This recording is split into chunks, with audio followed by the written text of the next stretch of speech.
As more refugees return to Somalia from Kenya, an international NGO is helping to train young people to rebuild their lives and stay away from Al-Shabaab. Nigeria is making efforts to reduce its heavy dependence on rice from overseas, and one farm in Benue State is helping to close the gap. And we meet the founder of her own boutique and brand and one of the top fashion designers in Togo. Stay with us. Africa 54 starts right now. Hello, I'm Chamberlain Oso at Channels Television here in Lagos. Welcome to the show that takes you around the continent with stories of interest to all Africans. And I'm Hayde Adams Fitzpatrick here for Vincent McCory, coming to you from our VOA Global Headquarters at Studio 51 in Washington. Nigeria is making efforts to reduce its heavy dependence on imports by boosting production of staple crops such as rice. Rice imports still total about $1 billion annually, with a production gap of more than 4 million tons.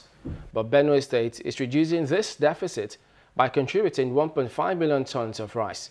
Channels Television's correspondent Pius Ango visited a massive rice farm there and compiled this report.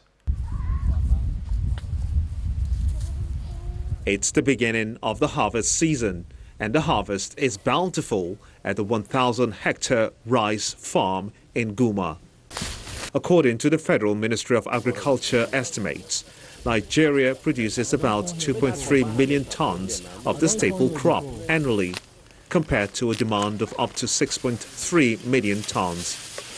This production gap is where Benue State comes in, with a target of 1.5 million tons. In Benue State, almost everywhere is good for rice production.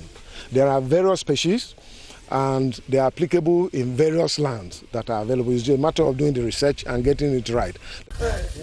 In addition to boosting rice production, the Rural Finance Institution component of IFAD is also adding value to the local economies. Many of them have acquired many assets, ranging from building houses when they had none before, to acquiring a motorcycle, to acquiring a grinding machine, and all sorts of assets.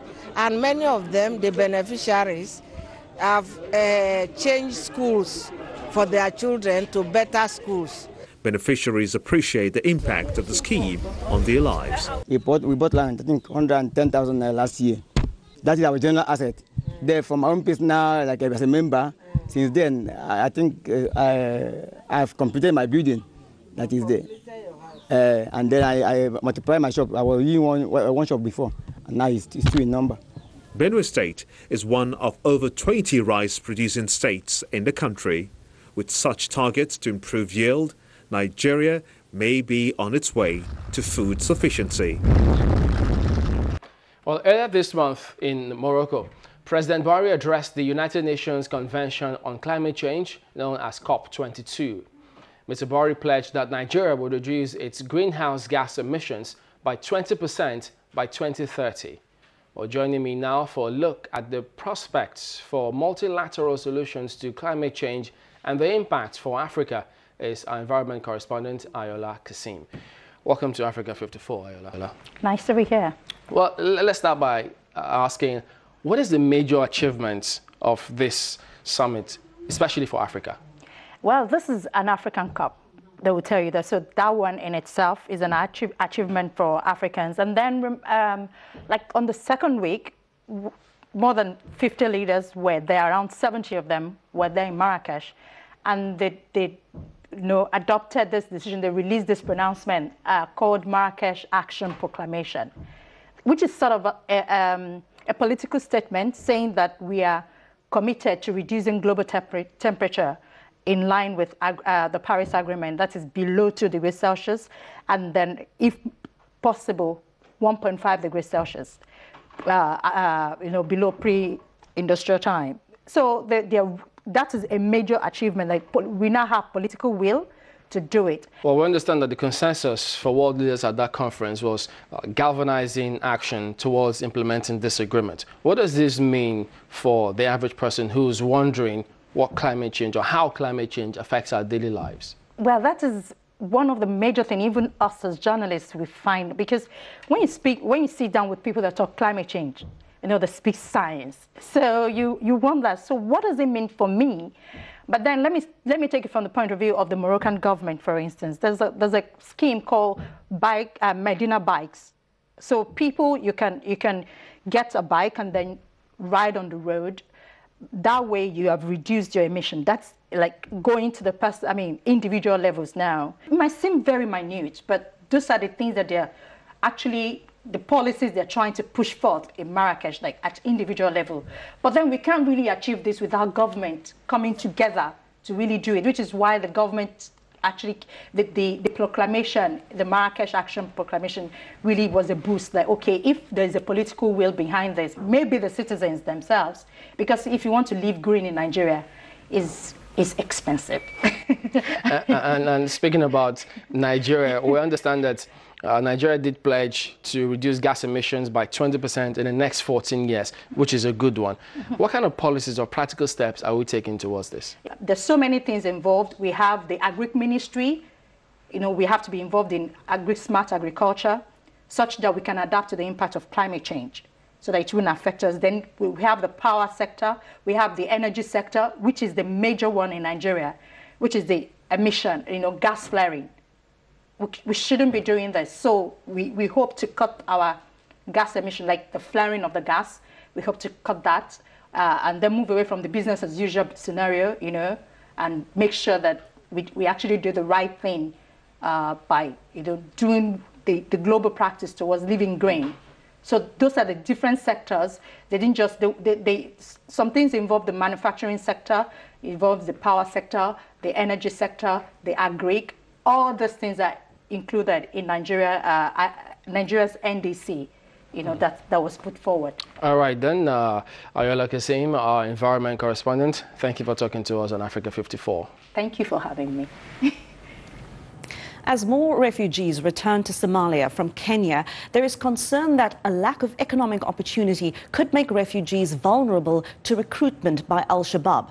To counter that threat, an international NGO is training young people to rebuild their lives. Mohammed Yusuf reports from Kismayo. A class in progress. Abdullahi Mohammed is learning how to fix a car engine. Mohammed, who doesn't want his face shown on camera, is one of the returnees from the Dadaab refugee camp in Kenya. He says he wants to leave refugee life behind. I hope that very soon I'll be able to be independent, help myself and other returnees. I want to leave the refugee status behind me and become independent. Dozens of students are learning skills to better their lives after years in the refugee camp, which the Kenyan government plans to close next year. Their training is sponsored by a private organization, the American Refugee Council. ARC works with different business owners in Kismayo to help provide training to the youth for at least 3 months. A short drive from this garage, another group of returnees is learning how to make window frames. Most of them have been here for 3 months. One of them, Shafi Ali, says he wants to help himself and others. When I complete my training at this center, I would like to have my own workshop, and also to help by teaching the skills to the young people who are returning to the country from Dadaab. 34,000 Somalis have returned from Dadaab in recent months, with 18,000 coming to Kismayo. Many are struggling for lack of resources, and authorities fear Islamist militants will try to exploit the situation. Some of the youths who are returning are high school graduates. With the science knowledge they have, Al-Shabaab may take advantage of them and use them and teach them how to make explosives. Young people are vulnerable. If they are not provided with the skills, education, and materials they need to pursue their goals, then people will take advantage of them. The organizers of this training program hope their students, armed with the means to make a living, will only want to help themselves and Somali society. Mohammed Yusuf for VOA News, Kismayo, Somalia. Now, we want to know what you think about Africa 54 and the stories we cover. You can join the conversation on Facebook. The address there is Africa 54, and check out our headlines 24/7 on voaafrica.com. Well, coming up, in West Africa, hundreds of healthcare workers contracted Ebola from their patients during the big outbreak. We will take you to Sierra Leone to see how hospitals and health centers are faring now after the epidemic. Stay with us.